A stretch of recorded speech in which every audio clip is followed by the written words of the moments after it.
Hello, I am Justin Mackey, and I am the Engineering Camera Team Lead on the Mars Science Laboratory mission and a member of the MSL Science Camera Team, and this is your Curiosity Rover Report. The rover has been investigating the Yellowknife Bay area as part of an effort to pick the exact location of our first drill activity on Mars. The images being returned by Curiosity show a diverse collection of interesting features, including sedimentary rocks, pebbles, cracks, nodules, and veins.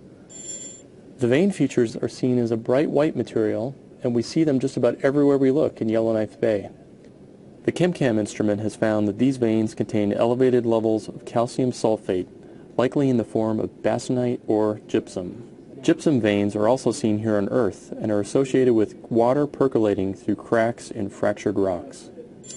The exciting news from all of this analysis is a candidate site where Curiosity will conduct its first drilling activity.